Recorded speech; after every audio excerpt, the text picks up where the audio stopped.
¿Qué tal, amigos? Muy bienvenidos un día más a Con Ánimo de Lucro. Ya saben, un espacio de información y análisis económico de confianza. Un oasis para la economía entendida desde el lado correcto de la historia. Aquí defendemos la libertad, la prosperidad, la propiedad privada y, por supuesto, el respeto a la búsqueda de la felicidad. Y hoy tengo conmigo a dos compañeros de esta casa a quienes yo tenía muchas ganas de traer a este espacio y que quizá a algunos de ustedes les sorprenderán.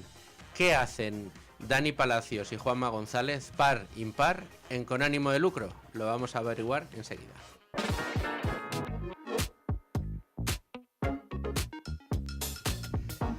Dani Palacios, ¿qué tal? Muy bienvenido. ¿Qué tal? Buenas. Juanma González. Muy buenas, ¿qué tal? Llevo tiempo diciendo, oye, a ver si me invitáis de una vez a vuestro podcast, que quiero hablar del lobo de Wall Street. Sigo sin recibir esa invitación y he dicho, mira, pues si la montaña no va a Mahoma, Mahoma va a la montaña, o al revés, no me acuerdo cómo era el dicho. Es que nos sube. Pero aquí estáis, con ánimo de lucro. Nos sube luego que mendigues un poco por venir. Por eso tratamos de prolongarlo un poco. No, pero vamos, hay que ser justos. Ha venido más veces a par y par. Ha sí. venido un par de veces por lo menos que yo recuerde. Dos. Y el lobo de Wall Street pues, llegará el momento que yo estoy deseando hacer un podcast de esa película. Bueno, pues lo haremos pronto, aunque hoy probablemente en algún momento salga. Dirán ustedes, ¿qué hacen dos cinéfilos? Punta de lanza de uno de los podcasts más pues exitosos de esta casa y exitosos en lo que a cine se refiere en toda España, como es Par Impar, en un programa de análisis e información económica. Bueno, pues siguiendo con esta serie de entrevistas que estamos haciendo este verano, a mí se me ocurrió que era una entrevista extraordinariamente interesante, fresquita, refrescante, hablar de muchas de las cosas que aquí planteamos cada día, cada semana en Con Ánimo de Lucro en materia económica, pero visto desde el punto de vista del celuloide, cómo lo ha tratado el cine a lo largo de los últimos años. Y la verdad es que, dándole vueltas y vueltas y vueltas, hay muchos títulos de películas que nos ayudan a entender fenómenos como los que aquí describimos cada día, como el intervencionismo estatal estropea la economía, cómo funcionan los mercados, la bolsa. Hemos puesto en muchas ocasiones aquí, cuando hablamos de mercados, cuando hablamos de inversión, el ejemplo de la película La Gran Apuesta, para entender lo que pasó en la crisis de 2008. En definitiva, creo que el cine ha reflejado en muchas ocasiones aspectos importantes de la economía que nos ayudan a entender los fenómenos que nos suceden con los dineros en nuestro país. Y, bueno, pues yo creo que era un tema interesante y les propuse el reto. Hablemos de películas con enseñanzas económicas, pero de las buenas, de las del oasis de la economía entendida desde el lado correcto de la historia. Y habéis aceptado el reto. No sé si de manera consciente o inconsciente. ¿Qué reto? De manera suicida, porque a ver cómo... Hombre, a ver, las películas de las que vamos a hablar, que serán pues algunas que ya habíamos pensado y otras que vayan saliendo por el camino a lo largo de esta hora y media que tenemos por delante, las habéis visto. Sí, Doctor claro. Zivago la habéis visto. Sí. Bueno, pues Doctor Zivago es una de las películas en las que de una manera más cruda y salvaje se ve los efectos en su momento de la revolución bolchevique, de la destrucción de las teorías capitalistas y de cómo eso destruye las sociedades, a los individuos y deshumaniza a la sociedad, ¿no? Sí, desde luego. Además, es una película que tiene un mensaje anticomunista muy claro. Lo que pasa que sí que es verdad que todo esto se diluye un poco en la historia central, que es la historia de amor de los personajes. Pero sí, es evidente. Pues fíjate cómo estaré yo de enfermo, Dani, que cuando yo vi la película me olvidé de la historia de amor y decía, pero ¿cómo la gente no puede ver eso? O sea, no te fijabas en Julie Christie. Yo veía el Strenlikov en su tren ahí queriendo quitarle la patria potestad a los padres porque el Estado tenía que controlar absolutamente todo y yo seguía diciendo, pero ¿cómo la gente no lo ve? ¿no? Sí. Es el único que no mira al Julie Christie en esa película y mira los harapos de la gente. Metiéndose en los palacios de los antiguos y siendo igualmente pobres, pero en un palacio empobrecido y lleno de harapos, ¿no? Sí. Efectivamente todo eso está en la película. Lo que pasa es que David Lean tiene esa manía de hacerlo todo visualmente de una manera tan bonita que el mensaje a lo mejor se pierde mucho, se diluye un poco a lo mejor por la historia. Hasta la pobreza es bonita, ¿no? En una película como esa. O sea, yo en este tipo de películas, yo creo que la que es más cruda en este sentido y se moja más y es un mensaje todavía más directo y no se pierde en lo habitual de una película donde hay romances y demás, yo creo que es Los Ritos del Silencio. Los ritos del silencio va al cogollo y te cuenta realmente. Y además habla de este tipo de cosas también, de cómo directamente el partido interviene incluso en la unidad familiar. A los niños se les adoctrina para decirles que se olviden del pasado, ese pasado en el que incluso forman parte sus propios padres. Hay una pizarra donde se les hay los típicos dibujos infantiles donde se ve una familia dibujada y cómo un niño tiene que ir a tachar a sus padres porque sus padres a partir de ese momento no pintan nada en su vida y todo lo que va a pasar a partir de ahora en la vida de ese niño lo va a decidir el partido. Esa película es como pulsar un reinicio total, ¿no? Sí, Juanma, sí. En la mente de las personas, nada, solo eso, que es como borrar todo tu legado, todo el pasado para que el futuro a partir de ahí lo reescriban ellos o lo escriban ellos, ¿no? O sea, bueno, sí, es un poco yo creo que fue además el experimento, porque no es una película que sea una ficción que quiera reflejar, qué sé yo, una alegoría de cómo sería el comunismo. No, es que refleja de una manera cruda y real, además con una historia muy, muy bonita detrás, ¿no? La del intérprete que se queda, una historia de amistad muy bonita. que se queda en Camboya, refleja lo que fue quizá el experimento más salvaje de la puesta en marcha de las teorías comunistas al 100%. Pero tanto es así que los Gemeres y Pol Pot, que son aclamados cuando entran en la ciudad, automáticamente lo que le dicen a la gente es: fuera de vuestras casas, se acabó el dinero, ya no existe en Camboya, y nos vamos todos al campo a sembrar arroz. Y a partir de ahí, el infierno. Pero el peor infierno que te puedas imaginar. El 25% de la población aniquilada. Fíjate que o sea, un cuarto de la población pasaba a cuchillo. Y te mataban por cosas como llevar gafas. Sí. Porque se entendía que podías leer y por lo tanto tendrías ideas contrarrevolucionarias. Entiendo. Y por lo tanto había que quitarte en medio. Aparte, fíjate que lo de Camboya, y por eso yo creo que esta película es tan interesante y tan necesaria, refleja muy bien todo lo que pasó, porque los Gemeres, igual que hicieron en su día los nazis, registraban absolutamente todo lo que hacían. ¡Todo! Sí. Llevaban libros explicando quiénes iban a ser ajusticiados, quiénes iban a ir a la prisión de Tuol Onlen, creo que se llamaba, no recuerdo bien ahora mismo, no, el camboyano lo tengo oxidado. Quiénes iban a estar ahí. Hacían dibujos recreando las torturas. Se veía las familias a las que iban eliminando, primero a los padres, a los hijos y todo el linaje familiar.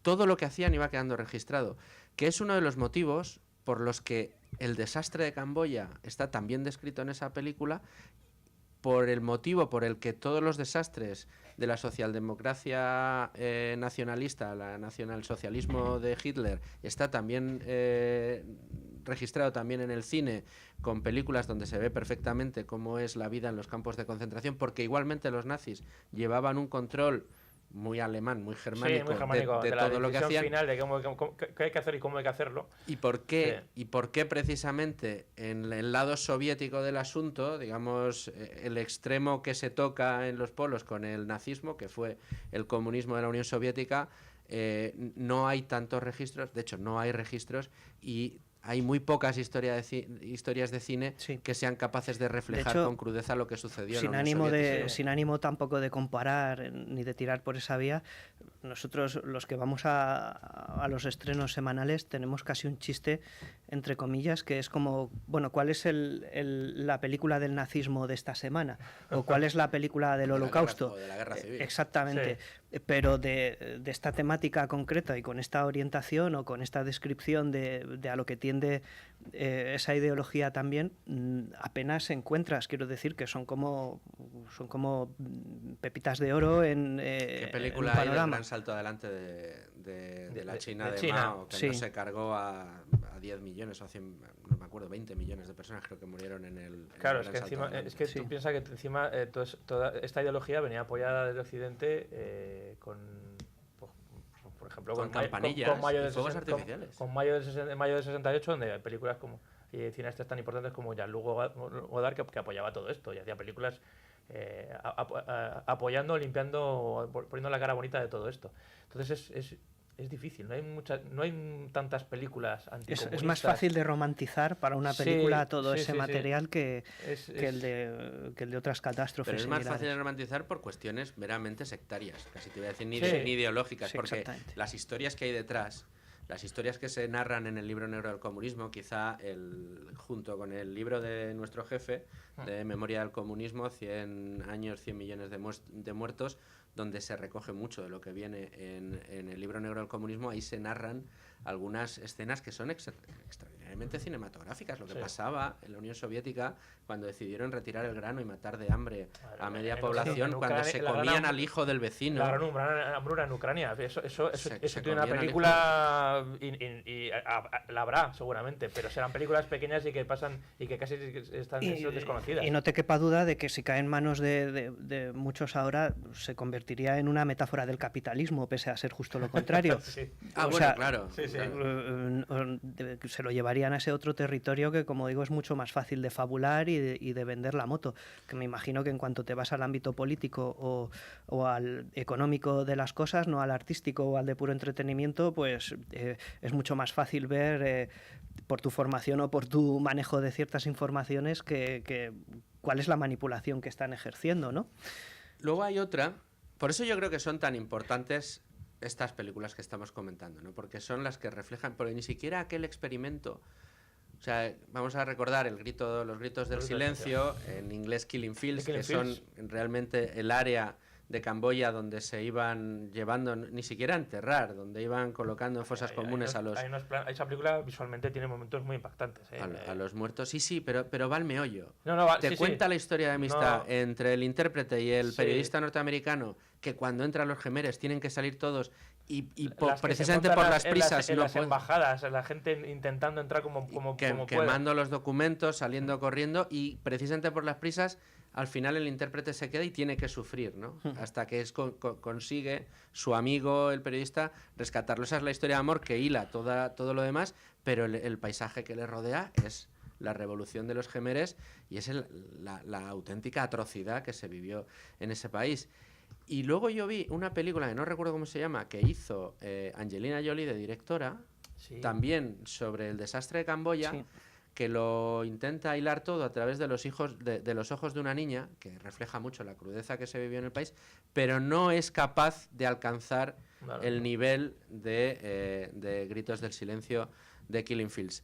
Por eso digo que películas como esta, como la de Doctor Zhivago, o como una muy pequeñita, o al menos que yo creo que pasó muy desapercibida, pese a tener un reparto, yo creo que era fantástico, Niño 44, no sé si la pudisteis ver. Es una de Tom Hardy y Gary Oldman, ¿verdad? Sí. Y la chica que hace es que no sé cómo se llama, esta que tuvo mucha fama por las Diane Kruger, puede ser que fuera. No era Yo he visto Diane esa Kruger. película. Rapaz.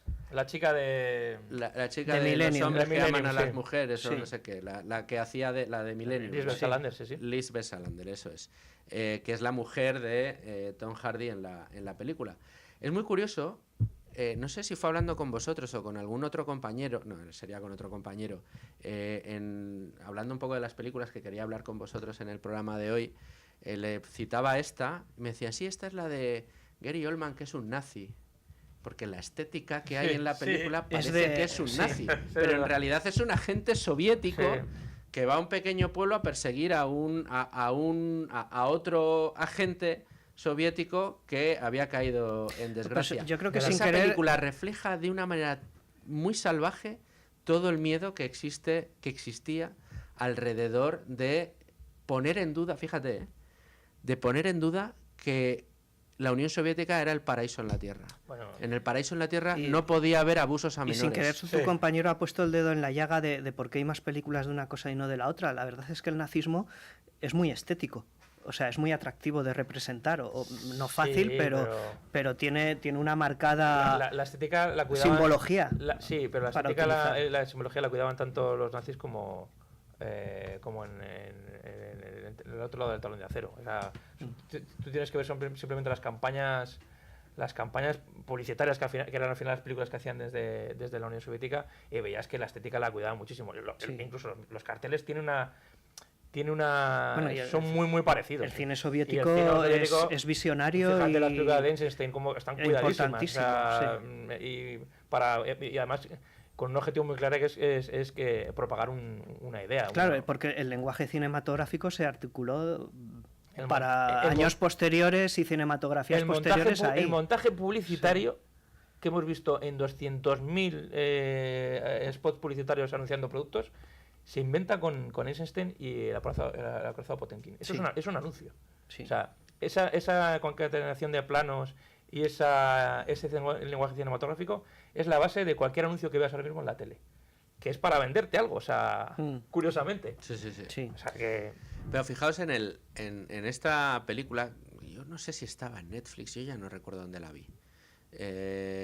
Insisto, con un reparto muy bueno, y además la película está muy bien hecha y muy bien hilada, y tiene un momento que es espectacular y que te recuerda un poco también a las conclusiones o los giros que te dan películas como Goodbye Lenin, de la que si quieres luego también hablamos, donde, o sea, el momento en el que la mujer de Tom Hardy cuenta la historia real que hay detrás de la supuesta historia de amor que trata de defender Tom Hardy desde el primer momento de la película, es brutal.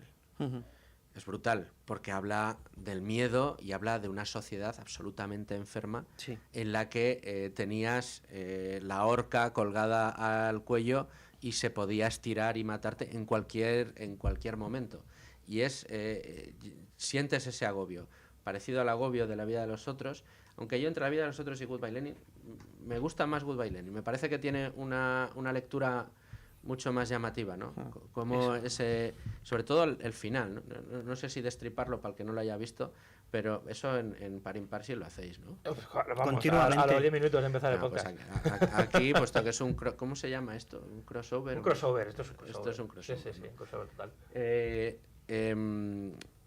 En Goodbye Lenin, claro, es la historia muy enternecedora del hijo que no quiere que la madre, que ha estado enferma, se despierte y vea que ya no vive en la Unión Soviética, ya no es comunista su parte de Berlín, sino que ha entrado el capitalismo, ¿no? Entonces, todo como lo monta las películas y todo, y al final descubre que su madre que su madre se había creído el personaje, pero que no creía nada en absoluto en nada de la Unión Soviética, entonces es como que te quedas hundido, ¿no? Bueno, pues estos despertares. Es muy divertido cuando de repente ve que vea un anuncio de Coca-Cola. Sí, en la puerta. Y dice, pero ¿cómo es esto? Había muchos coches de muchas marcas americanas. Y de repente él se tiene que inventar una noticia falsa de que es que la Coca-Cola realmente era un invento comunista.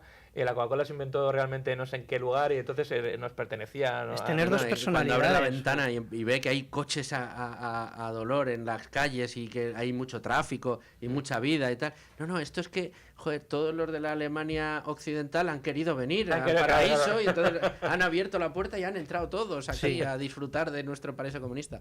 Pero más allá de esas anécdotas, otro que tiene mucho que ver con la economía, que a mí me llamó poderosamente la atención porque lo identifiqué mucho con problemas que tenemos en España, por lo menos eso me pareció a mí, es un momento de la película Goodbye Lenin en la que se ve a los amiguetes del bloque de pisos en donde vive la madre, que siempre se reunían en el rellano abajo a charlar, y hay un momento en el que dicen, oye, pues que ahora tenemos que trabajar, que hay que ir a trabajar de lunes a viernes. Y solo te dan 15 días de vacaciones, o un mes, no sé cuánto. Un mes de vacaciones, ¿pero esto qué es? O sea, que ahora, que antes nos daban todo y tal, y es verdad que vivíamos mal, pero no tenemos que trabajar. Claro. Pero ahora hay que currar. Ahí está todo resumido. Y dices, sin más. Dios mío, o sea, eso es. Sí. Sin más. En ese pequeño diálogo cotidiano, ¿no? Sí, se valen de eso y a partir de ahí viene lo de después, ¿no? Que es digamos que es un cebo muy atractivo, ¿no? A quien le gusta levantarse a trabajar. Bueno, te gusta levantarte a trabajar, pero entiéndaseme. No, bueno, pero refleja pero ya la con decadencia eso, de una sociedad. Es como es exactamente el mismo plano. Sí. Que en el informativo no sé si era de Televisión Española, no sé quién estaba dando la noticia, cuando llega Milei al gobierno y hablan con una señora que llevaba no sé cuántos años cobrando una paguita de las que tenía el kirchnerismo, que era pobre de solemnidad, pero entonces decía, no, es que esto es un horror, nos van a obligar a Nos van a trabajar. trabajar, sí, sí. Nos van a obligar a trabajar, O- claro, estaba, pero o- una mujer joven, una chica joven perfectamente Sí. homologable, con 2 niños pequeños, que todo su drama era que le iban a obligar a Es trabajar. una O ese perversión, chaval sí. que es un tío joven que también le pillaba un reportero por la calle y el hombre empezaba a decir, pues yo es que no tengo nada, no tengo no sé qué hacer, no tengo nada para vivir, como casi pidiendo dinero. Y dice, pero vamos a darte la vuelta, si tienes ahí en esta tienda Sí, con mira, un se- cartel de se que busca- se sí, busca camarero. pues, entra ahí y pide trabajo, ya está. Bueno, y por ejemplo, hace poco leí que a Guillermo Francella, el protagonista del Encargado, le tienen muy en el punto de mira allí porque no sé si es de Milei, pero en todo caso no es kirchnerista. Así que en algún momento se le ocurrió decir, bueno, es que quizá hacía falta cambiar. Y o sea, Sí, o la sea, se le horda- ha venido toda una horda sí. encima. Bueno, oye, pero ese es el riesgo y los pecados del cine, que también los Sí, tiene, bueno. y muy gordos. ¿Creéis que veremos alguna película retratando la gesta de Milei? Que es una gesta. Aquí lo ponemos muy en valor. Casi todas las semanas tenemos una sección en la que hablamos con Alan Riedmayer, que es un gran portfolio manager de Buenos Aires y que sigue al dedillo todo lo que está haciendo Milei en Argentina. Pero yo no sé si la gente en general es consciente de la gesta tan brutal que ha supuesto el fenómeno Milei y que puede llegar a suponer si no se trunca y le dejan que continúe Es que en el poder transformando es un valiente. país que ha pasado de la pobreza a empezar a ser rico, que ha elevado la renta per cápita, que ha elevado que ha frenado en seco la inversión, la inflación, que ha disparado la inversión extranjera, es decir, se están poniendo las bases para algo Para crecer. extraordinario. Lo único que, claro, es un crecimiento con alfileres y si el contexto internacional lo ayuda se puede truncar, pero desde luego... Y realmente enfrenta un riesgo brutal porque sacrificios serán muchos los que tenga que hacer efectivamente la sociedad argentina y nadie Pero ya dice eso. los más gruesos ya Ya los estaban hizo. hechos, No, ya los estaban habían pasando. hecho. La primera Sí. mitad del mandato de Milei fue la de la reducción de los 15 puntos del Producto Interior Bruto de gasto, que eso es una barbaridad. Evidentemente eso repercutió en dolor para unas capas muy importantes de la sociedad en Argentina, pero a poco que hizo efecto ese recorte de gasto público, empezó Se a estabilizó haber más la dinero, se estabilizó, se frenó en seco la inflación y empezó a elevarse el nivel de vida por encima de los estándares que había antes de que llegase Milei, ¿no? Ujú. Sí, y es valiente, ¿no? ¿Qué mandatarios se pueden realmente comprometer a cumplir con esa palabra? Porque en tiempo mentir récord no ha todo, mentido, que es lo que- exactamente. No, y Enf- yendo además enfrentar en sentido ese contrario al mainstream de todo el mundo. Claro, ¿no?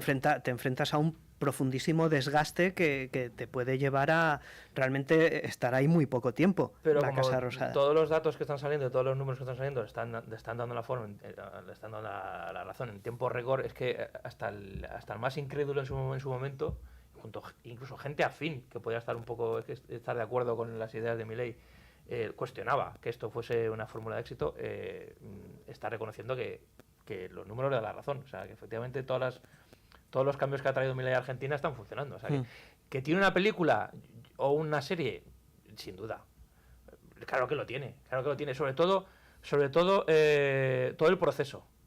El proceso de llegar, de cómo este hombre se presentó allí en las televisiones con este mensaje tan directo y tan frente. y tan punky, Pero fue de frente. y de frente Sí, diciendo, no mintió a nadie, ¿no? Y además Entiendo de una que manera no, muy no sencilla. y contó esto ni es lo que una voy a mentira. hacer. El momento de ministerio de afuera. O sea, es el momento que dio para tantos memes, pero que luego lo cumplió. O sea, Sí. que no pudo reducir. Luego, otra cosa es que tiende al histrionismo y sea fácilmente parodiable, Claro, pero pero es que hasta eso es la superficie eso- de eso es esas cosas. cinematográfico. Y es el ADN argentino. Sí, También la tiende, verdad, hay una Es tendencia de ahí las- a eso, sí. Es una de las justo. claves Sí. del éxito. Y otra de las claves que para mí es espectacular es que con 3 gritos y 2 frases era capaz de desmontar de una manera brillantemente gráfica Sí, sin ningún el com- discurso. O sea, sin ningún aquí complejo. estamos hartos, y yo me pongo el primero, a tener que explicar todo muy bien para que se entienda, media hora de editorial para explicar el por qué el intervencionismo en el mercado de la vivienda está provocando que los alquileres se disparen, que no podamos tener pisos asequibles, etcétera. Tienes que dar todos los datos. Él en 2 frases y 2 gritos están robándole al que trabaja para dárselo al vago que no trabaja y a repartírselo entre ellos. Ya está, macho, Sí, ya está. más sencillo y más gráfico que eso es imposible. Era así, sí. Sí, pues ojalá llegue un momento que además los argentinos cuando quieren hacer películas o series las hacen muy bien.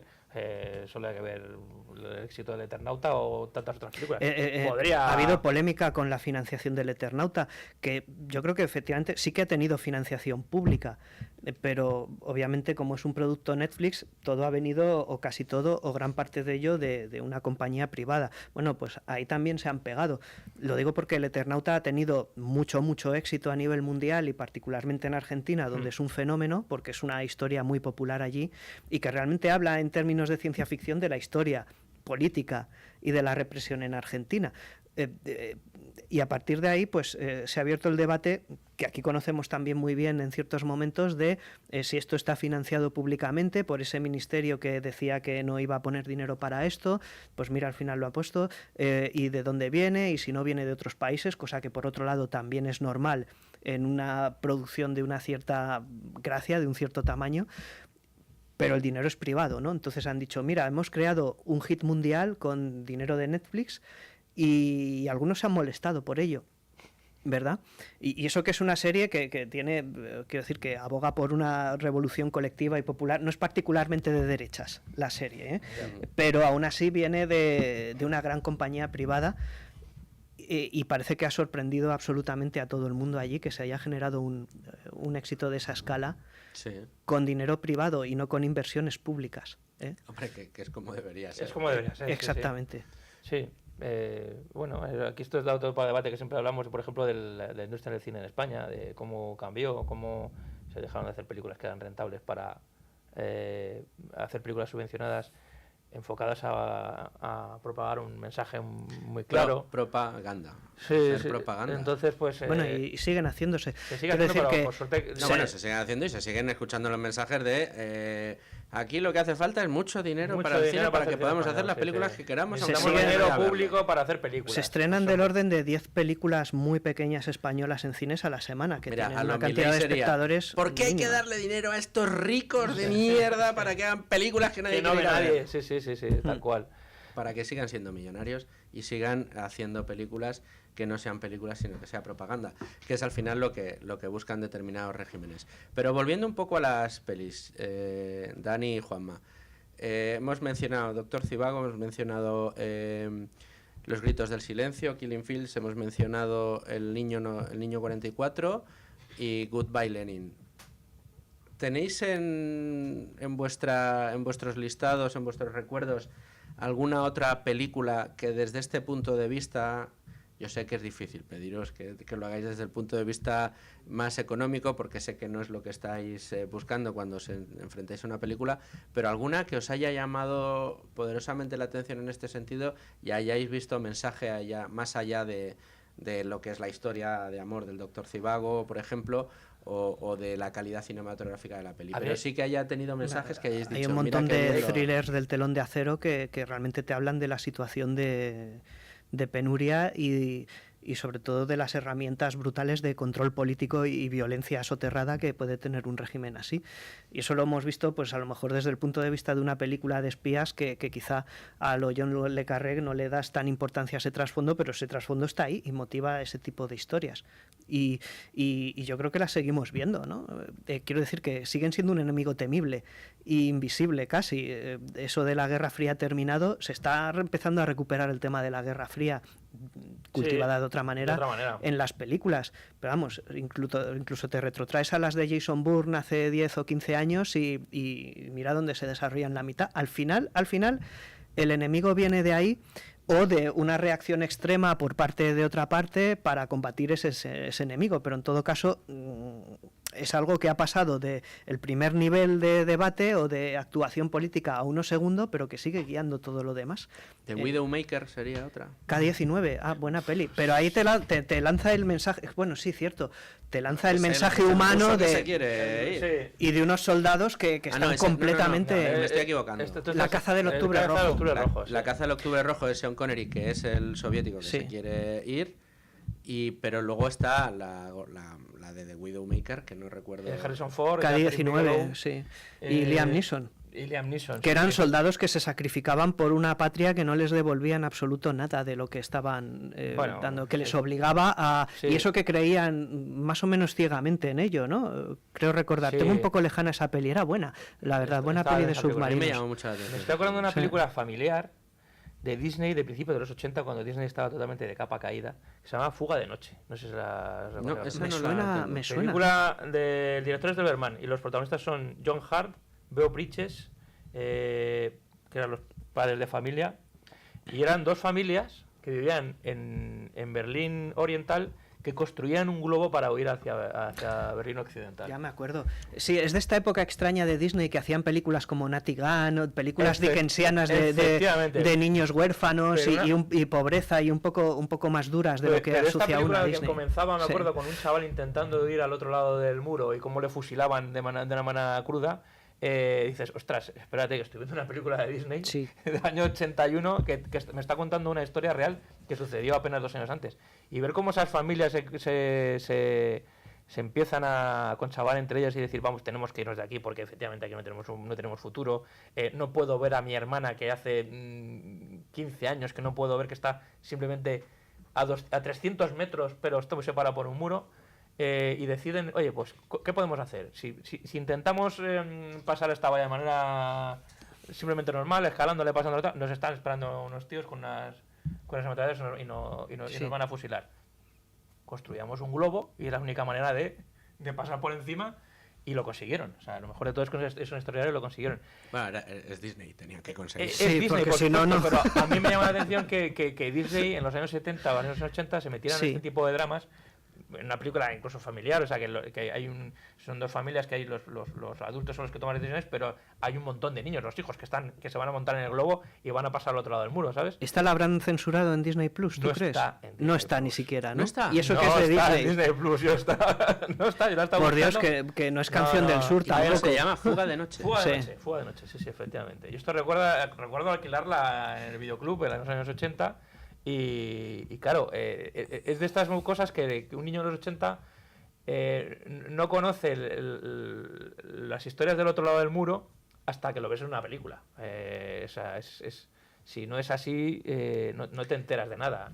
Hay un lado, siempre ves el lado romántico del comunismo, de los revolucionarios, de yo qué sé, Sí, la reacción frente a las dictaduras, ese tipo de derechas cosas. y este Pero tipo de cosas. el día a día de gente que no puede llevar una vida normal, que no puede tener la vida que intuyen que hay detrás al otro lado del muro, que tiene una vida totalmente occidentalizada, que tiene absolutamente acceso a todo, pues eso no se contaba en las ficciones de aquella época. No existía. No estaba ahí. Como, por ejemplo, habéis mencionado antes, ¿cuántas películas hemos visto de campos de concentración nazis? Hay infinidad, hay un Millones. montón. Sí. Pero ¿cuántas películas hemos visto de gulags? Muy pocas. Muy pocas. Poquísimas. La de No, Camino a la Liberación, Libertad de Peter la de Weir. Peter Weir. Es la única. Sí. La de Ed Harris. Correcto. ¿Cómo se llama el irlandés? Sí, Colin Farrell. Colin Farrell. Sí, Es sí. peliculón. Muy buena Muy película. buena. No me acordaba yo. Era Camino a la Libertad. Y Camino a la Libertad. muy desconocida, no tuvo ninguna repercusión y creo que es de hecho la última película de Peter Weir, La última película de Peter Weir. que es un director importantísimo, único testigo, El año que vivimos peligrosamente, un montón Sí, de Master buenas and Commander, películas, sí. Master and Commander, y ahí yo creo que Show de Truman. el show de Truman, esa sí que fue exitosa. Bueno, es un tío que siempre ha ido un poco a contracorriente y a su bola, pero fíjate, esta película no tuvo ninguna repercusión, ni en premios, ni en crítica, ni nada. Es decir, se la dejó pasar y no importó a nadie, y desde luego ni mucho menos el mensaje que podía transmitir. Quiero decir que probablemente era una película Además, de creo segunda, que- de holocaustos. Hablo de memoria y no me quiero equivocar, pero creo que detrás de esta película había también una historia Es una real. historia real, sí, sí. Que correcto. llegan hasta... ¿Dónde Sí. llegaban? No sé si llegan al Sí, Chile, se a iban la por las India, montañas o- ahí, sí. Es brutal, es una película... la Prefiero verdad, extraordinaria. morir en las montañas que quedarme aquí porque voy a morir No, lentamente. y luego el fanatismo de algunos, el propio Colin Farrell cuando va, creo recordar, ¿no? Que llega a los límites de la Unión Soviética, que además tenía a Lenin y a Stalin tatuados aquí en el pecho, y dicen, esta es una mierda, pero es mi mierda. Sí, y sobre todo dice, es que yo no Yo no soy voy a ser homologable. voy a saber vivir en libertad. Sí, eso es. Era como Brooks, el de Cadena Perpetua, un poco, ¿no? Sí, una cosa parecida. Es como yo fuera de esto es que no sé cómo voy a vivir. No sé si estoy preparado para... Sí. Y dice más o menos como que puede ser un Ostras, peligro él mismo. Esta película la vi cuando salió en cine hace 15 años, puede ser, y no la he vuelto a Yo ver esta me desde la compré entonces. Y está en muy Blu-ray bien. porque me gustó muchísimo. Sí. Y es una película que... Yo recuerdo recomendable. cuando la vi, luego la volví a ver 2 o 3 veces. Típico de a tu mujer, oye, esta hay que verla, y luego con amigos, esta hay que verla. Si la vi Nos 2 o estamos 3 alejando de una veces. película importantísima. Venga, no quiero que nos dejemos una importante. Rocky 4. Hombre, Ostras, pero es que aquí me has pillado. Es que yo, de la saga Rocky, y ahora es cuando me van a acribillar, creo que no he visto entera ninguna. pero Luis Fer, si son, Te va a gustar, parece que Rocky se han 4. hecho para ti. O sea, Bueno, gracias, no sé dónde me ven los al guantes de final boxeo. hay una dedicatoria que pone para Luis Fer, de Sylvester. Pues ¿sabes? me he visto las de Rambo todas, pero las de Rocky no. Pues Rocky Eh, 4 es una película, bueno, Rocky 4 es en la que está con el rubio, ¿no? sí, Claro, con- que ¿Que Claro, sale es- MA también? No, esa es no, Rocky 3. esa es la 3. Contra el rubio, que es un boxeador ruso. Iván Drago, que es Iván un producto Drago. del Es régimen. un producto del régimen. Entonces lucha prácticamente contra un robot. Y que Para- además utiliza la última tecnología. Las cosas se invierten ahí. Stallone sutil no es, la verdad, No. pero es divertida. Pero es divertido. Y el mensaje, desde luego, lo entrega. Stallone entrenaba con métodos rústicos, corriendo en la nieve, en una cabaña. Golpeando a exactamente. las vacas en los Justo. congeladores. Sí, y sin embargo, el boxeador soviético, que era Dolph Lundgren, era una máquina de matar entrenado con los últimos medios tecnológicos, Sí, casi unos que- mensajes que anulaban verdaderamente su personalidad, Sí. es decir, no era una persona, era una máquina, era retratado en la película como Claro, un sí, Terminator, creado en un laboratorio genético. O sea, Exactamente. es como si hubiese... ciencia ficción, Sí. lindando ¿De con qué eso. año es? 85. Fíjate. Es que en los años 80 hay un montón de buenas películas Sí. anticomunistas. Es que, joder, Amanecer es Rojo, que- por es que ejemplo, en de el John Milius. 85 no había caído el muro. Y de hecho, Claro. cuando Rocky ganaba la pelea, perdón por el spoiler, pero bueno, No sé, no he pedido ninguna... y salvo la primera. soltaba su discurso de paz americana capitalista, convencía a Gorbachev y se levantaba a Gorbachev aplaudir, se levantaba a ¿sabes? aplaudir. Estaban en plena perestroika, a lo mejor ahí, así Sí, cierta apertura. Gorbachev sí que fue cinematográfico por la puñetera. Sí, Sí, bueno, agárralo agárralo como como puedas, puedas. que se la limpiaban así con un trapo. Esa es buenísima también. Esa es buenísima. Pues sí, Rocky 4 tiene su mensaje anticomunista y contar las loas. Hay un momento en el que el cuñado de Rocky en una rueda de prensa enfrentándose contra los gerifaltes soviéticos dice, bueno, pero por lo menos nosotros siempre el entrenador y el secretario que viene ahí del partido a hablar a la rueda de prensa dice, vosotros os ponen aquí como si fuésemos los malos, sois vosotros. Entonces se levanta Poli y dice, bueno, pero por nosotros por lo menos no tenemos al pueblo detrás de un muro de metralletas. Y dice, Sí. dice, ¿quién dice eso? Dice, la mayoría no silenciosa. Oye, fantástico. Pues mira, me apuntaré la saga Rocky. ¿Merecen la pena todas o me veo solo Rocky? Merecen la pena casi todas. Todas. Y además- De hecho, Rocky 4 en realidad como película es la peor, Es la pero peor. como entretenimiento, como película incluso panfletaria en cierto modo, porque no es nada sutil ni psicológica, pero es un pepino de película, Sí, es hora y claro. media que es Claro, divertidísima, muy nos recomendada. estamos centrando mucho en películas que son anticomunistas, pero tenemos que también mencionar películas que son procapitalistas o donde hablamos del mundo avanzado occidental donde imperan otras cosas. Y Rocky es una de las películas más emblemáticas Trabaja, esfuerzo, del trabajo esfuerzo, duro, del incluso trabajo, aunque- Sueño americano. del incluso sueño aunque americano, pierdas- de la tierra de las oportunidades. Cualquier persona va a tener una oportunidad para prosperar, y Rocky es la típica historia de un tío que tiene esa oportunidad, la aprovecha Y triunfa. mira que el sistema al final a Rocky se lo acaba comiendo de nuevo, ¿no? Porque Sí. acaba volviendo a las calles, porque a Stallone le gusta también esa melancolía poética del personaje marginal, con la gorra torcida y todo eso. Pero que consigue llegar a... Pero que Sí, consigue arriba, llegar, arriba. tiene una vida, Es que- tiene una es que esa oportunidad, es- trabaja esa es y la sigue base. trabajando después. O sea, porque quiero decir que no. A ver cómo lo digo sin resultar yo mismo un señor con bigote corto, ¿sabes? Pero que no era tan malo ser Dilo, pobre dilo. para Estás en Rocky. con ánimo de lucro, dilo. No era tan malo para Rocky ser pobre. Quiero decir que él seguía respirando y transpirando dignidad por todos los cuatro costados. Sí, y no era un pero- personaje, era marginal, apartado por la sociedad, porque el ser humano pues tiene una cierta mezquindad, pero no iba culpando al sistema.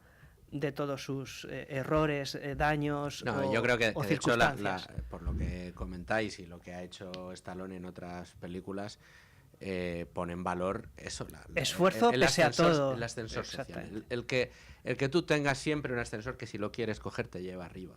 Sí. Y eso es la esencia misma, la semilla misma del capitalismo. A mí me gusta mucho cómo el profesor Bastos siempre enfrenta el capitalismo con el consumismo, cosa que generalmente siempre se los lleva de la mano. No hay nada más enemigo del capitalismo que el consumismo. Pero el capitalismo, como su propio nombre indica, lo que hace es acumular capital. Es una vida frugal, de esfuerzo, como dice Bastos siempre, ¿no? Esfuerzo, trabajo, ahorro, trabajo, esfuerzo, ahorro y trabajo duro, ¿no? Capitalismo, ahorro y trabajo duro, es su frase. Pues trabajo duro, ahorro, es decir, tratar de hacer las cosas bien, meterte en ese ascensor social que no te va a regalar nada, sino que te va a exigir esfuerzo, te va a exigir que ahorres, Sí, te va a exigir y va a ser duro. que inviertas en formación, que inviertas en tu futuro y que lo agarres con las manos. Pero claro, para poder hacer eso tienes que tener una sociedad que te acompañe. La sociedad americana ha sido tradicionalmente la que mejor ha representado ese sueño. Luego se le ha querido siempre identificar con la de que todo el mundo quiere comprar absolutamente todo y que el consumismo los mensajes progres de siempre. Sí, consumir una cosa con la otra. Es que tienes que consumir. No, el capitalismo es precisamente lo otro. El consumo es una consecuencia lógica, pero el consumismo rompe con el capitalismo. De hecho, uno de los grandes enemigos que está teniendo en las sociedades actuales, en la sociedad de la Agenda 2030, el otro día decía Federico una cosa, que es que la tengo que decir, pues me pareció una genialidad. Y perdón por el paréntesis, pero decía, Ursula von der Leyen es la Agenda 2030 con laca. Y es que es verdad. Bueno, pues en la Agenda 2030 al final lo que nos dicen es que consumamos todo, que pidamos créditos para tal, que hagamos el car sharing, pero que no tengamos nada para ser felices. Y que un Dacia Sandero hace 7 años costaba 7.000 euros y ahora cuesta 20.000 fácilmente. Es decir, te han triplicado el precio de consumibles que necesitas. Pero eso es te los han quitado en tu cara. Eso es precisamente por efecto de la intervención pública. Al final, esto que parece tan abstracto de que la intervención pública lo que tiene es la imposibilidad del cálculo económico, que suena así una cosa muy técnica, pero básicamente es cuando a ti no te importan los recursos ni nada, porque tú eres el dueño, el Estado es el dueño de los medios productivos, no puede poner precios a las cosas, porque no va a poner las cosas en función de un precio. Con lo cual es imposible calcular lo que cuestan las cosas. Por eso, las lógicas de mercado hacen que un ordenador que hace años, cuando empezaban a salir, te costaban un potosí y solo lo podían tener 4, hoy sean accesibles para todo el mundo. Por eso viajar en su momento era algo solamente para ricos. En la época de mis padres, coger un avión era cuando te casabas en la luna de miel y casi ya nunca está. viajábamos y fuera, ahora viajan, hasta los becarios de aquí, de Libertad Digital, viajan más que yo, mucho más que yo en avión. Claro, esa es la lógica de mercado, hacer la competencia y el buscar cada vez soluciones más sencillas hacen que consigamos servicios y productos que antes eran más caros cada vez a precios más baratos. Pero ¿qué pasa con los servicios que presta el Estado? Que cada vez son más caros, porque no hay cálculo económico, porque es imposible ponerle precio a las horas de enfermería dentro de un hospital. Da igual, más enfermeras, ¿por qué? Porque el criterio no es el de efectividad, sino otros en cuestión. Y hay muchas películas que reflejan este tipo de cosas. Y como decís, la de Rocky a mí me parece que sí, que me la voy a ver, que es una recomendación que me hacéis y que me veo. Y Rocky 4. Luego hay otras películas que se han puesto de moda en los últimos años, que a mí me ha hecho gracia. Perdóname, que quería comentaros una de ascensor social, pero lo vemos si quieres luego después del boleto, que nos queda ya poco. Vamos con una que además nos engancha con otro. Pero recuérdame, la del ascensor social que nos querías, que luego a mí se me olvidan estas cosas. Ascensor social. Bueno, lo de las películas que se han puesto de moda últimamente, de películas de marcas. Ay, qué bueno, nos cuentan la historia de una peli de Nike. Por supuesto, Air es una película buenísima. Es buenísima. Muy buena peli, y es una peli de puro trabajo, o sea, es trabajo en equipo. De cómo se construye una marca, cómo se construye la zapatilla más famosa de la historia de las zapatillas, o sea, cómo cómo se llega ahí. Sí. Sin necesidad ni siquiera de salir, de que salga el personaje que se va a poner las zapatillas. Sí. Bueno, luego hay otra ejecución de ese Es tipo Michael de Jordan. concepto, Que es Michael Jordan, claro. que es hacer películas de marcas registradas. Esto lo están parodiando mucho en la serie de estudio, que os recomiendo porque es francamente buena, en donde quieren hacer una película de un refresco, de Kool-Aid, ¿no? Porque se hacen películas de marcas o de productos. Barbie, película izquierdosa donde las haya, es el paradigma Sí, pero, absoluto bueno. de esa tesis, por otro lado, ¿eh? Y fíjate cómo se entrecruzan ya las cosas y resulta todo tan confuso, en donde te venden toda la ingeniería verde y feminista en una película que ha sido un éxito absolutamente masivo, realmente representa el cine de esta década y la ideología que hemos sufrido Que lo domina, sí. absolutamente. Y sin embargo lo hace para venderte un producto. Es decir, su objetivo Bueno, último es que el cine es sí- venderte muñecas. Pero es que el cine en Es sí... reformular un producto al final. Es un eso. branded content. Es Cuando- un branded cuando- content. Cuando sale un director o un actor contándote sus soflamas anticapitalistas y demás, digo, pero si te dedicas al mundo del cine, Sí. si tú lo que estás haciendo es directamente vender un producto, y si encima, ¿qué es lo que quieres? Si quieres que sea exitoso, y una vez que ese producto encima se venda y tenga éxito, vas a hacer todo lo contrario que estás, a lo que estás proclamando. O sea, es absurdo, es un mensaje contradictorio en sí. O sea, yo cuando veo, por ejemplo, a Leonardo DiCaprio soltando sus rollos cada vez que le dan un premio, digo, pero ¿qué me estás contando, tío? O sea, Sí. ¿qué me estás hablando de contaminación? Tú, que para cualquier cosa te estás cogiendo un jet privado. O sea, pues yo qué sé, pero Sí. es algo que hay que aceptar. Hombre, en su Pero es absurdo. cabeza el lobo de Wall Street es una parábola del capitalismo, no del consumismo. No, al revés. Al revés. Lo he dicho mal, pero bueno, se me Al- entiende.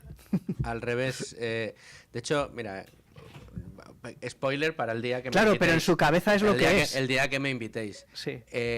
Fíjate, yo una de las críticas más gordas que hago al Lobo de Wall Street, o digamos lo que no me moló nada del Lobo de Wall Street, es la imagen que quiere dar del éxito. Ya. Que es una imagen completamente distorsionada de lo que es en realidad.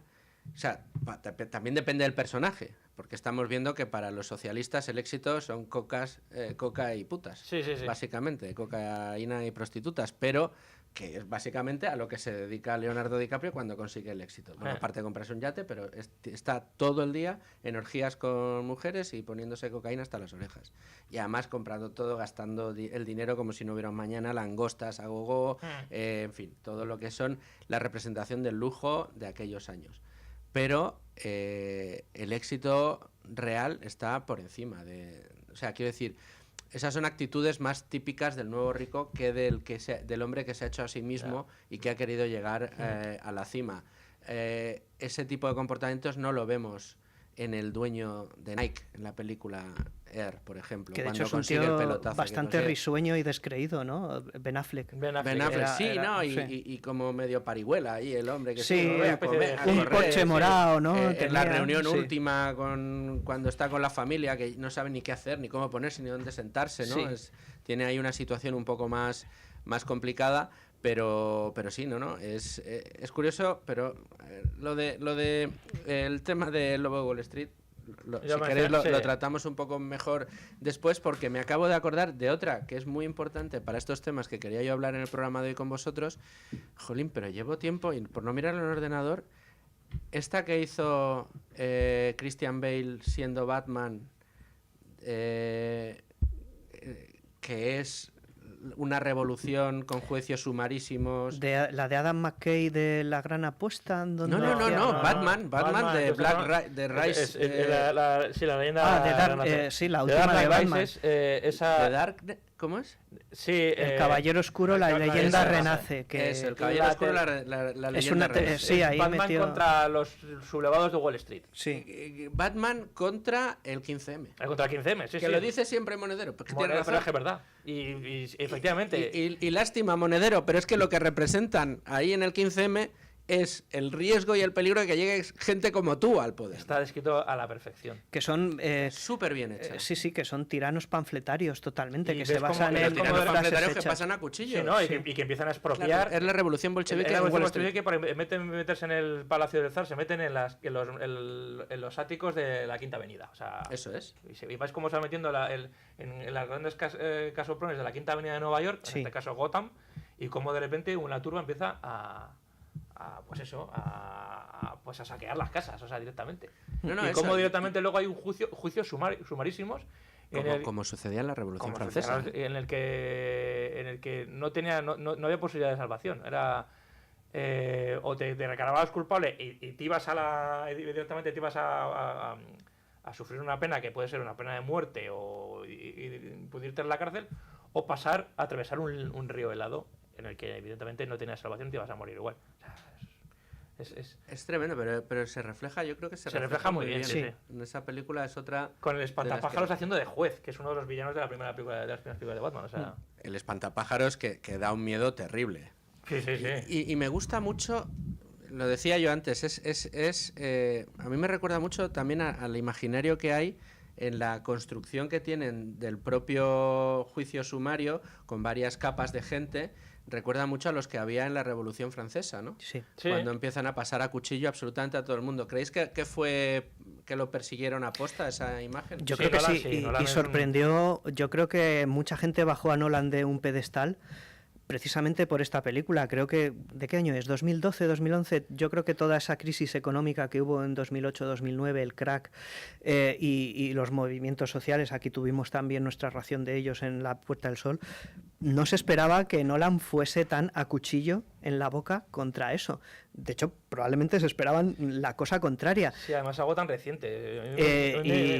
Me sorprendió que lo metiese en una película de superhéroes, metiese el contexto político, económico del momento. El malo es el populismo de izquierdas. Y fuese además tan crítico con el populismo. O sea... Pero eso fue un gran acierto. Sí. Y a menudo siempre nos quejamos los locos liberales como yo de que no tenemos tanto de eso. Es decir, a mí me encantaría que el cine, la literatura, las series de televisión, en lugar de que tuviéramos que buscarlas casi con un escalpelo, cuántas nos dan este tipo de mensajes, que al final son los mensajes buenos, ¿no? ¿Dónde está el riesgo? ¿Dónde está la libertad? ¿Dónde está ese ascenso social? ¿Dónde están los frutos del esfuerzo? Las libertades que nos puede dotar todo esto. Pues eso, hay que elegirlas con cuentagotas. O al menos equilibrar un poquito la balanza, no digo ya... Dices tú, no, mira, Nolan lo hace y querían quitarse de medio precisamente por el mensaje. No hablamos de quitar las otras películas ni de censurarlas, ¿no? Pero joder, que se equilibre un poquito por el otro lado. Curiosamente es verdad que la tercera película de la trilogía del Caballero Oscuro yo siempre tuve la sensación que fue la película que menos se anunció, que menos bola se le dio de las tres. Y eso que era la última. Pero recuerdo que hablé contigo porque yo quería verla y tú ya la habías visto, Dani, y me dijiste, es la mejor de todas. No me parece que sea la mejor de todas. Porque si no me dijiste eso, me dijiste, te va a flipar. Te va a gustar porque como te conozco y habías visto todo esto... De hecho, yo creo que es la peor resuelta en algunas cosas que nada tienen que ver con el mensaje. Pero es la que mejor resuelve el arco de los personajes, porque termina de una manera súper épica. Yo creo que el cogollo de la historia del generador ese que se convierten en bomba que va en un camión no está bien explicado, pero sí que está muy bien explicado lo que implica el seguir con fe ciega el auge de los populismos. Encima son elementos controlados por otro personaje que está por detrás moviendo los hilos. Desde luego que sí.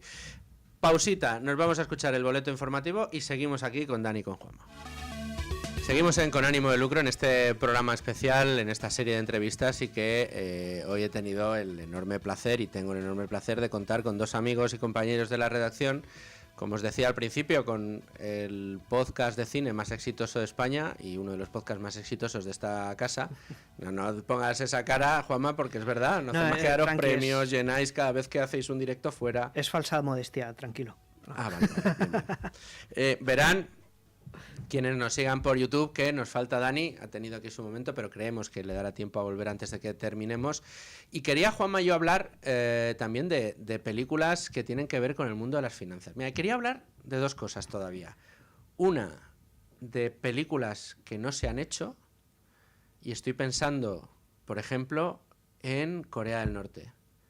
No hay películas en las que se habla de Corea del Norte, sí. James Bond ha hecho alguna, pero una película que refleje el drama que se vive en Corea del Norte, si hay alguna yo no la conozco. Hay una y es una comedia. The Interview, La entrevista. Ah, bueno, sí, es verdad, tienes razón. Es una peli de Seth Rogen y James Franco, antaño amigos personales y ahora ya divorciados artística y personalmente. Franco fue acusado de toquetear más de lo debido a unas alumnas de su máster y naturalmente fue cancelado. Y el propio Seth Rogen ha hablado mal de su antaño compañero de fatigas en muchas películas como esta, que hubo mucha movida en su momento, hace en torno a 10 años. Yo la vi. Porque efectivamente fue prohibida y bueno, se argumentaron muchas cosas en su contra desde ciertos sectores. Y la película, pese a ello, pues salió... Pues en nuestro país curioso no tuvo porque problema. fue una comedia, pero es una comedia que reflejaba algunas... bala, ¿eh? Sí. Y fíjate que lo que hacen estos son comedias gamberras, de lo amigotes que son y en los líos en los que se meten, pero realmente apuntaba con bala hacia la dictadura de Corea del Norte y no tenía vergüenza ninguna a la hora de mostrarte. Eso sí, te humanizaba el personaje de Kim Jong porque al fin y al cabo era un elemento cómico, ¿no? Como por ejemplo en la peli de Team America, en donde había un personaje cantarín que también era regordete y mono, pero obviamente también era un tirano asesino, ¿no? Esa era de los creadores de South Park, que son otros que tal, que realmente disparan por ese lado sin vergüenza, pero sí son casi los únicos. Y la peli de Seth Rogen fue hasta cierto punto una cosa inesperada, de esas que solo ocurren de cuando en cuando. Sí, pero fíjate, no recuerdo tienes que ir yo... a buscar eso, Sí. The Interview como única película que refleja una realidad terrible que hoy día, o sea, yo cuando pienso en lo que sucede en Corea del Norte, lo que sucede en Cuba, por ejemplo, Sí. del que Cuba tenemos algo más de información que de lo que sucede en Corea del Norte, siempre recuerdo los documentales que hemos visto del fin de la Segunda Guerra Mundial y cuando las cámaras entran en los campos de concentración nazis. Incluso los propios alemanes se conmueven. dándose cuenta de lo que había pasado. Sí. El mundo entero horrorizado viendo aquello. Claro, en aquel momento el mundo se prometió que eso nunca más volvería a pasar. Y lo que es dantesco y es terrible es que hoy, ahora mismo, mientras hacemos este programa, ese tipo de campos, ese tipo de torturas, de exterminio, de deshumanización, existe... Sí. Y de una manera generalizada en algunas partes del mundo, como Corea del Norte, en las que algunos hacen comedias y otros quieren mirar hacia otro lado. Nada sabemos de regímenes como el de Tayikistán, con un caudillo absolutamente pirado que va a caballo, que solo deja que haya coches blancos y que tiene el país lleno de estatuas megalómanas. No sabemos nada. Sí. No sabemos nada de ese tipo de sitios. Cuba, se hizo una película del Che para mayor gloria del Che. Sí, la de Benicio del Toro. Pero no se ha contado el drama de los cubanos, no se ha contado el drama real que se vive en la isla y que se vivió en la revolución. Sí, claro. Bueno, por parte del cine americano, pues a ellos les interesa su perspectiva. Hay una película buena que se llama 13 días de Kevin Costner, donde te cuentan la crisis de los misiles cubanos.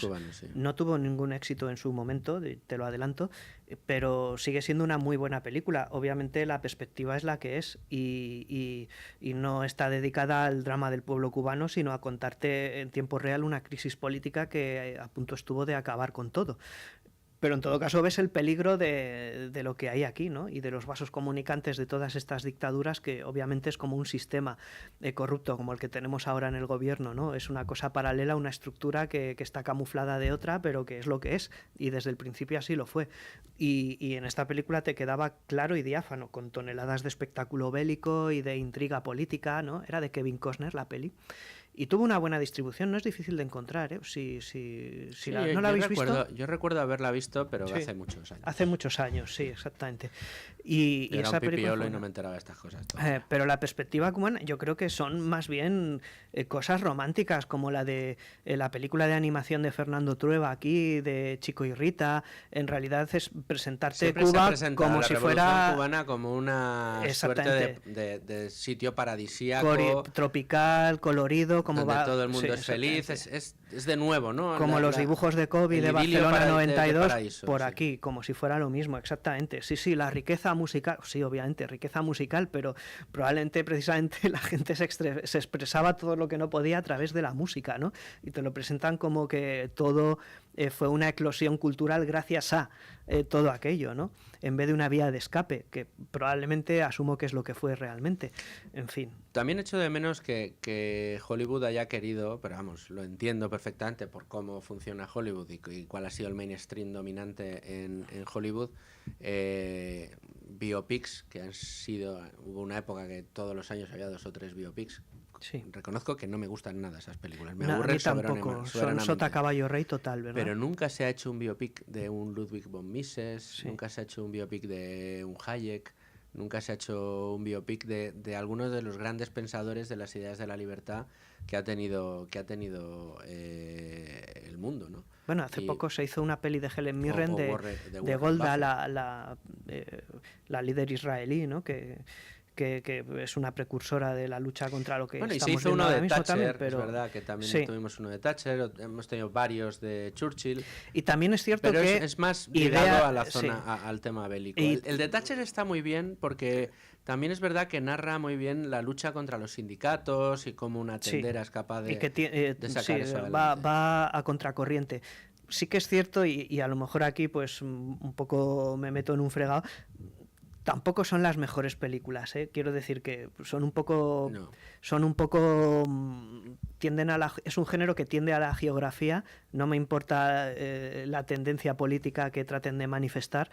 Y cinematográficamente yo creo que pierden algo de complejidad y de interés, ¿no? Porque es como leer un relato corto y perfectamente resumido y cocinado de una vida. Y a lo mejor eso pues dramáticamente no me resulta, como a ti también, tan interesante. Pero sí que es cierto que a las hay a toneladas de esa vertiente ideológica, pero de la otra, que encima es la nuestra, porque pese a lo que digan todos, es la que tenemos y es la que defendemos todos, apenas encuentras, Sí, sí. ¿no? Me acabo de acordar de una que no sé si podemos buscarle esa vuelta también de loa al capitalismo o a la capacidad de llegar al éxito con cabeza en Estados Unidos. Es la historia de Ha nacido una estrella. Esa película a mí me gustó mucho, es la que hace Bradley Cooper con Lady Gaga, que él es un artista Sí. muy conocido y muy famoso. Hay varias versiones, pero sí, esa es la última, tuvo mucho ¿Sí? éxito. Sí, hay una de Chris Christopherson y Barbra Streisand, y creo que hay otra anterior que no he visto. Sí, hay otra anterior que no he visto, pero sí, es como Es como hay un varios género que se remakes, repite. es remakes de remakes, sí, exactamente. Bueno, yo no lo sabía, yo vi esta. Sí. Y es verdad que, digamos, la parte que a mí me gustó de la película es el desarrollo del personaje de Lady Gaga, desde ser nadie hasta un poco, gracias a que él la descubre, llega al estrellato, a lo más alto, vamos, mucho más alto de lo que había llegado él, pero llega de una manera sana. Mm. No llega de una manera en la que el que se va destruyendo es él, pero porque es un alcohólico irredento. Sí. y Sí, y la peli te expresa una cierta crisis de ideales masculinos, de no saber qué hacer con tu vida, que afecta a todo el mundo. Puede afectar, pero pueden sí. ser masculinos o femeninos. Quiero decir, alcohólicos lo sabido. Eso no ha distinguido Eso, por géneros. es una tragedia. por eso Efectivamente, mismo. pero que del mainstream bien pensante Sí. woke norteamericano te hubieras esperado que cuando el personaje Lady Gaga alcanza la fama, el éxito internacional, pues hubiera despreciado a la persona que le llevaba tiempo acompañando y se hubiera vuelto una vara que solo mira por ella y que pisotea al que haga falta, que es muchas veces la imagen que han querido dar del éxito en Estados Unidos, cosa que me parece fatal, y lo venden como Claro, pues, él un digamos desarrollo que él se abandona, pero tiene la dignidad como en toda buena historia de amor, de al final darle el empujón, la salva a ella, ¿no? Digamos que Sí. la propulsa y él pues se inmola porque de alguna manera en el fondo de su cabeza sabe que él es un lastre. es un lastre y que él está destinado, hay algo pues suicida en su interior, ¿verdad? Hay algo autodestructivo. Es la complejidad de las personas, ¿no? No es culpa de ningún sistema. Oye, vamos a cambiar de tercio. Vamos al mundo de las inversiones. Que aquí también hay... A ver si me enseñas a ahorrar de una vez por todas, por Dios. Hombre, pues no será porque no hablemos de ahorro todas las semanas en Tu Dinero Nunca Duerme, Ya. y no será porque no tengamos cursos... Pero soy muy duro de mollera, soy Tauro, ¿no? Me lo tienes que repetir todos los días. Bueno, pues lo repetiremos. La película del ascensor social, y que ya toca con el mundo de las inversiones y que a mí me encanta. Y creo que habéis hablado de ella ya en Economía para quedarte sin amigos, que es Entre pillos anda el juego. ¿Correcto? Sí. No se describe un mejor ascensor social que el que relata esa película. Un negro. ¿Además de qué año es esa película? 84, creo. Fíjate. 81, 83 puede ser. Me arranque de los 80. Mira, Sí. tiene 41 años. Justo Sí. uno menos que yo. Un negro, pordiosero, pobre, en Nueva York. Es Nueva York, ¿no? Sí. Es Nueva York. Que unos pillos quieren gastarle una broma, pero él demuestra todo lo que sabe y llega hasta arriba.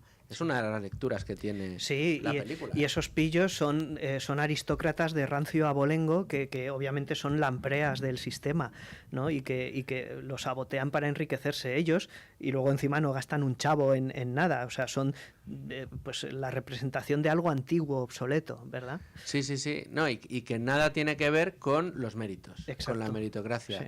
con ser inteligente. Y la evolución del personaje del negro, que es Eddie Murphy, desde que está arrastrándose con ese cajón, con Sí. ruedas, con las típicas gracietas de Eddie Murphy. Pero toquetea a las chicas cuando van pasando a su lado, ¿no? La evolución de ese personaje hasta cuando ya llega Sí. a la cima y se codea de igual a igual con los demás, es una película casi revolucionaria, ¿eh? Sí, totalmente. Y te retrata muy bien el sistema y todo.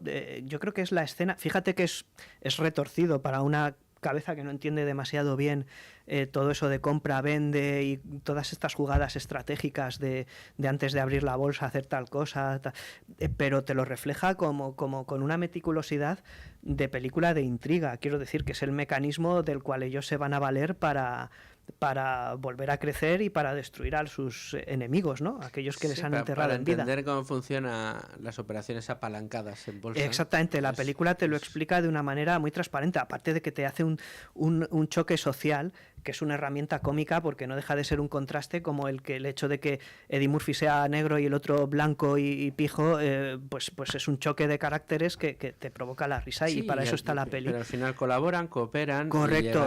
Y la prostituta Jamie Lee Curtis, que es un hacha y es pura candidez e inteligencia y se dedica a la prostitución porque está tratando de salir del hoyo denodadamente. Y la película no tiene cortapisas morales, pero a la vez te refleja las cosas con una ingenuidad y una verdad que yo creo que se echa mucho de menos, ¿verdad? Sin juicios morales a los personajes. Que ya ves que son todos unos pícaros, en realidad, ¿no? Sí, porque de eso va la película. Todos, incluso el que no lo era, lo obligan a serlo. Lo obligan a serlo, sí, exactamente. Que es sí. Hunden al blanco y elevan al negro.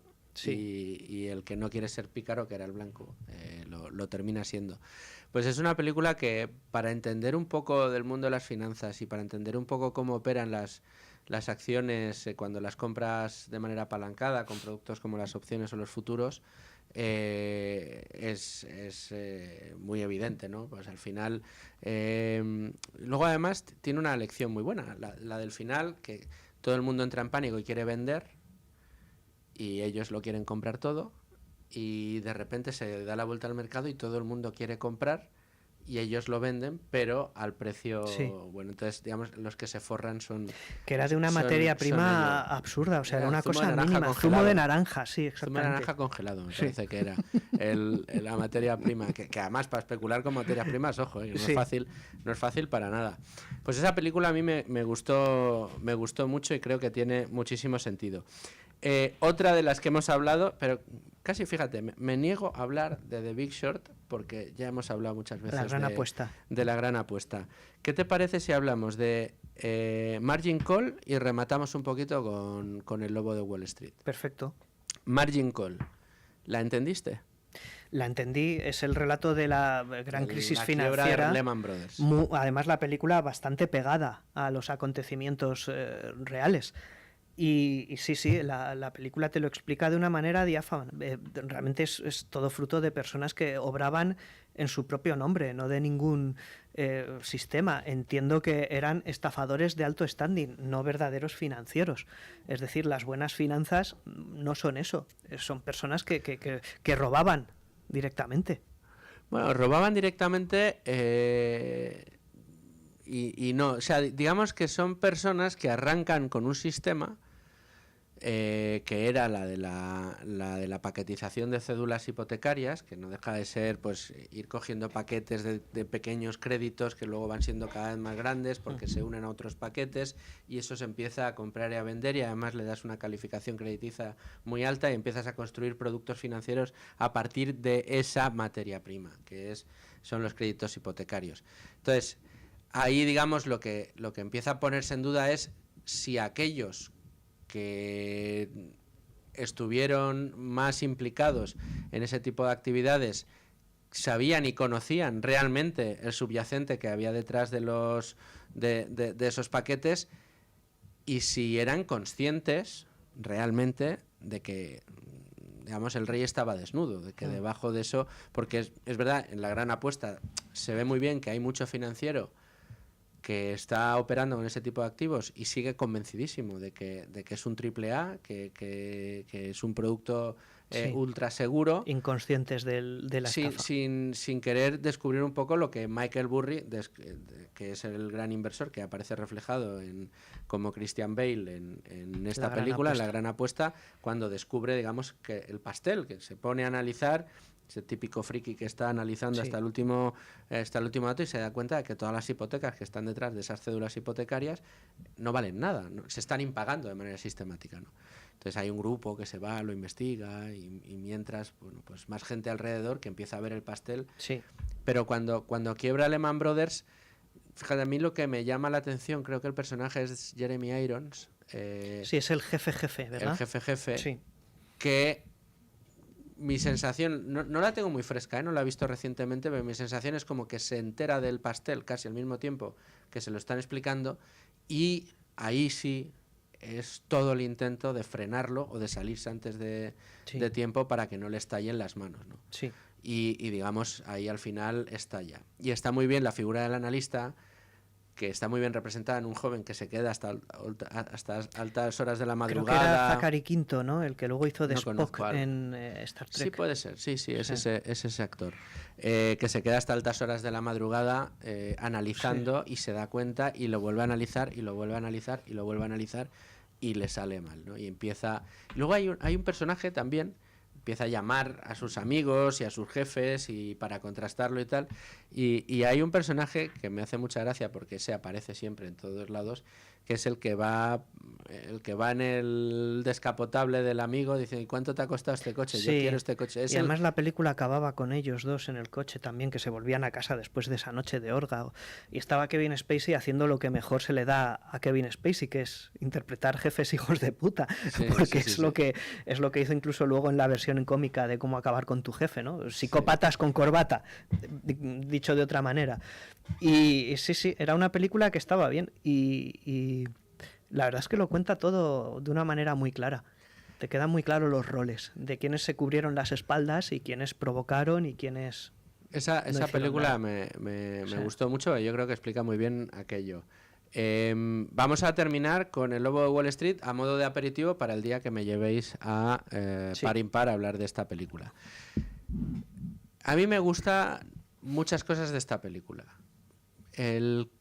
La inteligencia del que aparece como Jordan Belfort, que es el personaje de Leonardo DiCaprio, cuando se da cuenta de dónde está el negocio. A mí eso me encanta, pero además quieren vendértelo como que el tío estaba haciendo algún tipo de fraude que tampoco era tal. Simplemente había un tipo de acciones que casi que estaban denostadas, que digamos las grandes fortunas no querían entrar en ellas, pues pensemos, no sé, en acciones que están operando en mercados de segunda y que tenían unas comisiones a los corredores mucho más altas, del 50% de cada operación.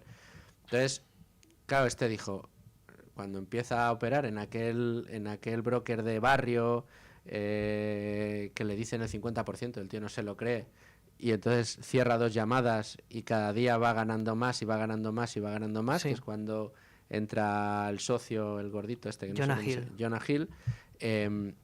El tío dice, vamos a ver, si en lugar de venderle este tipo de acciones a retailers, a familias, a particulares, con una mano tras otra adelante, que pueden invertir muy poquito dinero, se lo coloco a los grandes patrimonios, que en lugar de invertir $1.000 van a invertir $10 millones, pues mi comisión, en lugar de ser $500, será $5 millones, ¿no? Sí. Entonces, ese clic que le hace el cerebro, a mí me parece fantástico. O sea, a mí Claro. me parece ideal. Es un antihéroe. ¿Es un visionario o es, Además, o que es lo un tío hace que se colocando aprovecha del alguna de esas sistema? acciones que en el fondo eran value, porque algunas de esas acciones probablemente a muchos de sus clientes les darían beneficio.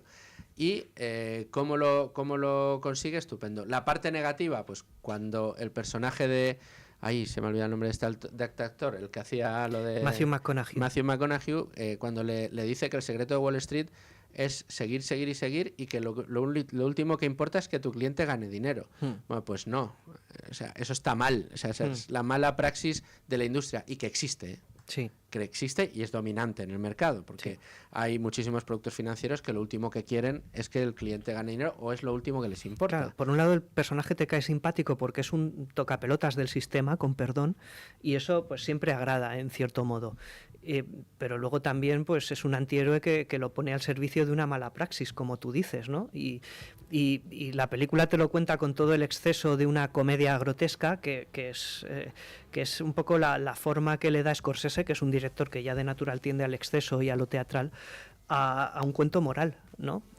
Es un cuento moral, pero cuyas moralejas, y esto ya me lo reservo para el día que vaya a Par Impar, creo que discreparemos un poco. Vale, me parece perfecto. No me parece que refleje de verdad Sí. las miles del éxito más reales y las más caricaturescas.